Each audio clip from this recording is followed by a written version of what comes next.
Welcome back to the Ohio Farm Bureau podcast. I'm Ty Higgins. In 2024, Farm Credit Mid-America will return $255 million in net earnings to eligible customers through its Patronage program. The cooperative has returned a total of $1.25 billion in net earnings to eligible customers over the last 8 years alone. Joining us to talk more about it, Scott LaGuire. He is Regional Vice President, Agricultural Lending with Farm Credit Mid-America, a frequent guest on the podcast. Good to see you again, Scott. Hey, thanks for having me, Ty. Good to be here. For those who don't know, what is patronage and why is everyone so excited about it? Yeah, so in simple terms, patronage is just a portion of the capital that a cooperative returns to its customers or member borrowers, so to speak. And if you want to compare it to on-farm terminology, it's a portion of the working capital that we would give back to our borrowers for them to use, however they see fit in their own operations. In 2024, like you mentioned, 255 million is going to be going across our association, which is Arkansas, Indiana, Ohio, Kentucky, Missouri, and Tennessee, which is really exciting and happy to see 61 million of that staying right here in Ohio. So a couple new states. I don't know if you remember, we went through a small merger last year where we added our friends from Arkansas and Missouri to the mix. So excited to have them participate in our patronage program going forward. An incredible number, and the timing really couldn't be better. As you know, there are statistics out there talking about the much lower farm income for 2024 and possibly beyond. What are some of the ways the patronage program benefits customers and benefits Farm Credit Mid-America? Yeah, so we see a lot of ways that folks are using this money. We see small on-farm capital improvements, that piece of machinery that they had their eye on, wasn't sure if they wanted to buy it.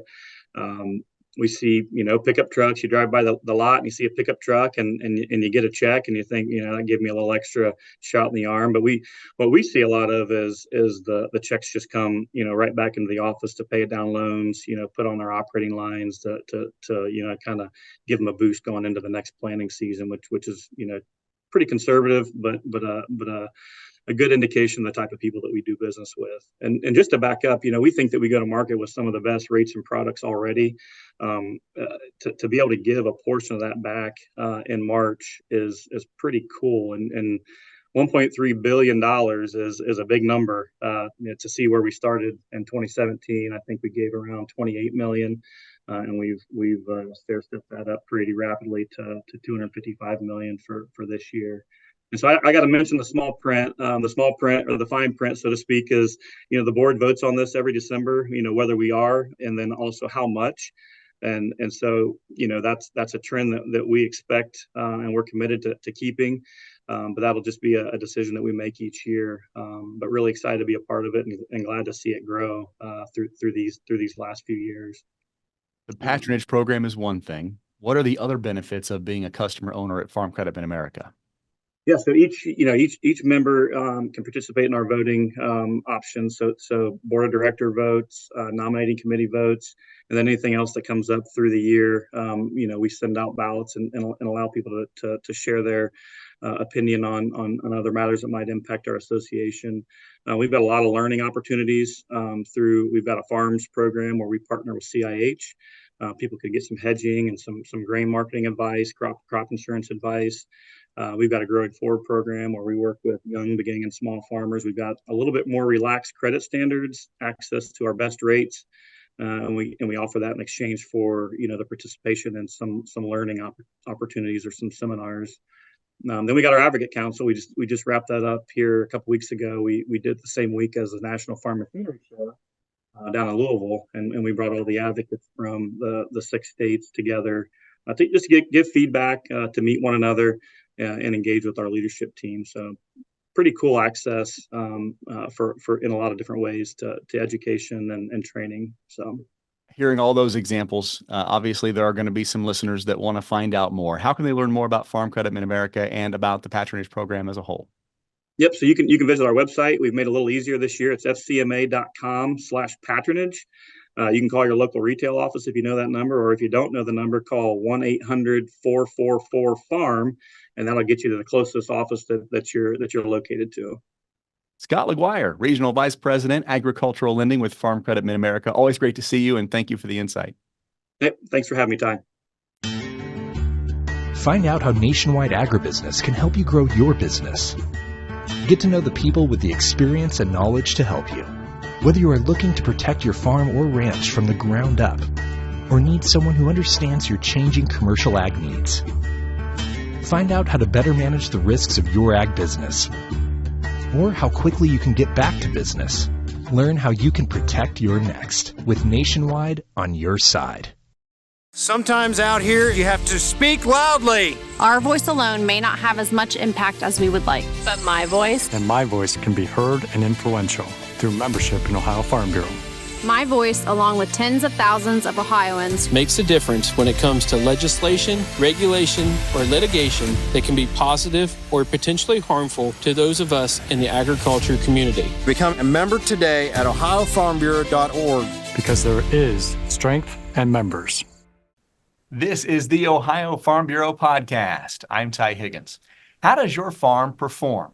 Not only production-wise, but as far as the financial aspects are concerned. The Ohio Farm Business Analysis Program works with Ohio farmers to provide accurate, comprehensive, and annual farm business analysis to give you a clear view of profitability. Clint Schrader joins us. He is manager of Ohio Farm Business Analysis Program. Clint, great to have you on the podcast. Welcome. Yeah, it's great to be here. So what types of questions are you helping farmers answer when you do this analysis for them? Yeah, so it really, I think, comes down to four key questions. First and foremost, was my farm profitable?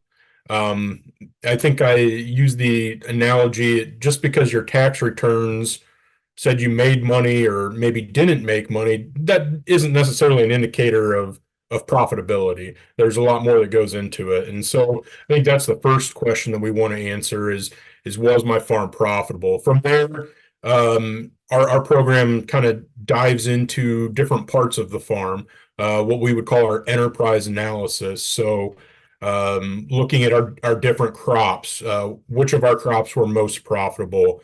How about, owned land versus rented land? That's another area that we look at. And then, obviously, if you have livestock, how did that affect profitability? Were those operations profitable on their own? Maybe there's a component there that ties them into the larger part of the farm. And so just looking at all of the different pieces and parts and seeing how they affect things and how they affect that profitability. From there, I think another area that we really want to hone in on is what was my cost of production. I always, talking with grain farmers, we're always talking on a per acre. We produce 200 bushel an acre on our corn this year, or our cost for fertilizer this year was this much an acre. But then we turn around and we sell that on a per bushel basis. And so sometimes this can be a useful tool to kind of, look at what that cost of production is on that per acre basis, but then also per bushel. What did it cost me to produce my corn this year? And that can certainly be helpful as you work through a marketing plan and trying to build that baseline of year in and year out. What are my overhead costs and how do those impact that cost on maybe a per bushel? And then we do the same thing for livestock producers, whether they're selling on a per head basis or a hundredweight of milk or however they're selling their product. We can look at that to really try and figure out that cost of production. And then I think that kind of the other useful part of it, the back end side, is this benchmarking data. And so how did my farm compare to previous years? So we can build that trend line and we can look at farms that participate for a number of years. We can look at the different trends as far as maybe their financial measures, liquidity, some of those type of things that they're going to get from their lender. And so they can see what direction maybe they're headed, and hopefully avoid some of those uncomfortable conversations when they're at the bank and the bank says, well, this number's a problem for us. They've already maybe worked through that. The other thing we do is the data that we work with is submitted anonymously to a national database. And so that's managed by the Center for Farm Financial Management at the University of Minnesota. So the FinBin is what it's called, but it's a website, FinBin. And you can go there and look at all the benchmarking data from across the country, different universities that or states that participate, they submit that. And so you can kind of get an idea of how you compare versus other farms out there. So we do that, for our Ohio farmers, they get to see the Ohio data, which we publish. We give them their copies, but then we put that up anonymously as well on our website. But then we also have that national database that they can look at. So really some great tools for a farmer. Many of those interlooking, right? So was I profitable? Was my enterprise profitable? What's my cost production? When you talk about, though, comparing your farm to other farms, maybe a neighboring farm down the road, just to kind of get an idea of where you stand. We are becoming so competitive in agriculture here in Ohio. So that aspect has become more and more important over the years. Yeah, and one of the things that we do as we kind of, for certain enterprises, have enough farms, we kind of look at the average farm and then we compare them to the top 20. And so that's the top 20 sorted by net return. And so, for example, a corn farm, when we look at the average farm versus that top 20, what were the differences we saw? And so, seed cost, fertilizer cost, those might have been a little bit lower. A lot of times we see chemical costs maybe come in a little bit higher on those top 20% farms. And I think that as farmers, we sometimes get in the habit of really hammering in on those direct costs, understanding what our seed cost is. But when was the last time we looked at, our insurance policy, our general farm insurance policy, and some of those overhead costs? We think about machinery and building depreciation. And I'm not talking, the 179 depreciation or bonus depreciation we're taking on our taxes. I'm talking about, a true economic depreciation. We standardize that, and then we can kind of get an apples to apples comparison between farms, and you can get a better idea of, per acre, how much equipment investment do I have tied up, in growing a corn acre? And so I think those are useful tools. I think those overhead costs or the indirect costs are sometimes a little bit harder for farms to calculate. And so our program, we can really dive into that and get some great numbers. I think that, again, the benefit is if you do it for a number of years, now you've got this kind of average or this trend line that you can build up and say, as you create maybe your grain marketing plan ahead of time, you can plug in those direct costs that are a little bit easier, but you can look at this previous average and say, okay, this is what I think my overhead costs are going to be for next year. Get a little bit closer to that target, so maybe you can be a little bit more aggressive or accurate when you're making that grain marketing plan. Just a way that it could be useful. How is this analysis done? What do you need from farmers, and what all are you looking at here? Yeah, so really there's kind of three components to it, and it starts off with a balance sheet. So kind of the backstory here is we always work a year behind. So right now we're collecting data from the 2023 production year. And to do that, we need a balance sheet from the beginning of the year. So a January 1st of 2023 balance sheet, or maybe it's a December 31st, 2022 balance sheet, depending on how the farm keeps the records. But that's going to be the basis. That's going to be the building block that we start on. So we need that balance sheet to be good, have everything on there, be accurate. And then from there, we build up. And the next thing we need is then a balance sheet from the end of the year. And so as we, turn the calendar from 2023 to 2024, we need that second balance sheet. And essentially those act as bookends on either side of the analysis. And in the middle is a lot of those items that are going to end up on your Schedule F tax return anyways. And so kind of that cash flow, what money was coming in, what money was going out. We're tracking those inventory changes, what crops were still on the farm. And really what we're doing is we're going from a cash accounting system to an accrual adjusted accounting system. And this can be useful for farms because the analogy I always use is, a farmer that grew a corn crop in 2023, were all the expenses for that corn crop, did they all happen in 2023? Did all the income come in 2023? No, we probably bought seed in 2022 that we planted in April of 2023. We harvested the crop, and, I would hope some farmers marketed it early because I think those were the better opportunities. But, if we've held crop into the 2024 calendar year, transactions for that one crop are now on 3 different Schedule Fs. And so that can be hard. And what we're trying to do is put it all together into 1 year. So 1 year, so we can really dive into analyzing that crop on its own. You just released some new data, that benchmarking opportunity you talked about with this analysis. What year is this data from, and what were some of the highlights to you that stuck out from this benchmark data?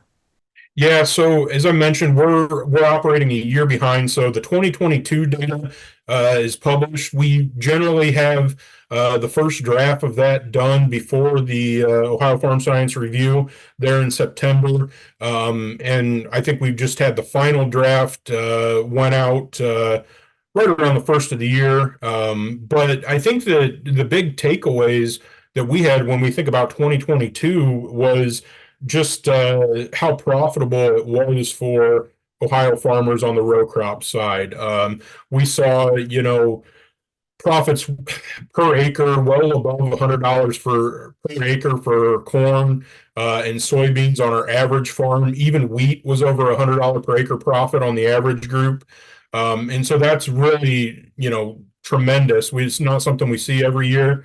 The other thing I kind of alluded to is that in the past 10 years, soybeans were the most profitable crop from I think 2013 to 2019 or 2020, excuse me. And then corn kind of took the crown in 2021, 2022. And so I think that's one thing that I'm going to be interested in looking forward to is how does that shake out for 2023? Are soybeans going to regain the title as most profitable crop in Ohio? And so that's something definitely that I'm looking at. The other side is as farms participate, they get that financial data. And so when we think about, kind of a whole farm aspect, what's my financial health? We have benchmarks for all of the key financial measures. The Farm Financial Standards Council has 13 different key measures. And I guess maybe an area that I'm a little bit cautious or a little bit concerned in is for our summary group, we saw some of those liquidity measures actually tail off a little bit going from 2021 to 2022. Now we're still operating from a position of strength. We kind of gauge that on a red light, green light. Green light is strong, red light's vulnerable, and we kind of got that caution in the middle. But as we think about, I think it was specifically working capital to gross revenue, that's getting pretty close to falling maybe into that caution area, that yellow. And so just something to be concerned about. We've seen kind of that downturn in the commodity markets in 2023 and looking like that might be here to stay going through 2024.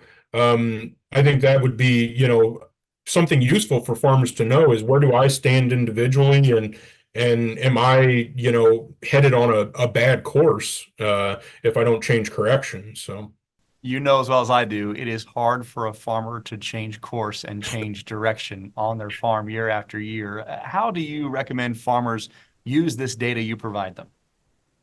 Yeah, so I think there's a lot of different pieces and parts that are going to be useful for different operations. As I mentioned, the financial aspect, kind of the whole farm analysis and looking at financial health, that's going to be useful to a lot of our producers, especially ones that are, growing or maybe trying to get established, understanding what their numbers are so they're not overextending themselves financially, just, kind of operating in that mindset of I'm trying to spot problems earlier. That's been really a key component of that accrual adjustment is, and University of Illinois, Texas A&M, they've done a lot of studies on this, and they really attribute accrual adjusted accounting to being able to spot problems 2 years quicker than if we're just operating under that cash system. And so that's a benefit for some of the farms.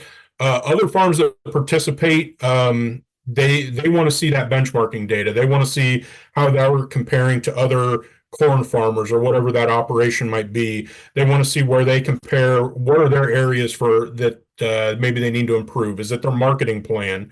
I mean, we all kind of are stuck with the soil we've got. So we can't maybe make a ton of changes on, an agronomy side as far as yield output. But if our fertilizer cost is way too high compared to everybody else, I think that's maybe just a signal of, okay, do we need to look at our fertilizer plan?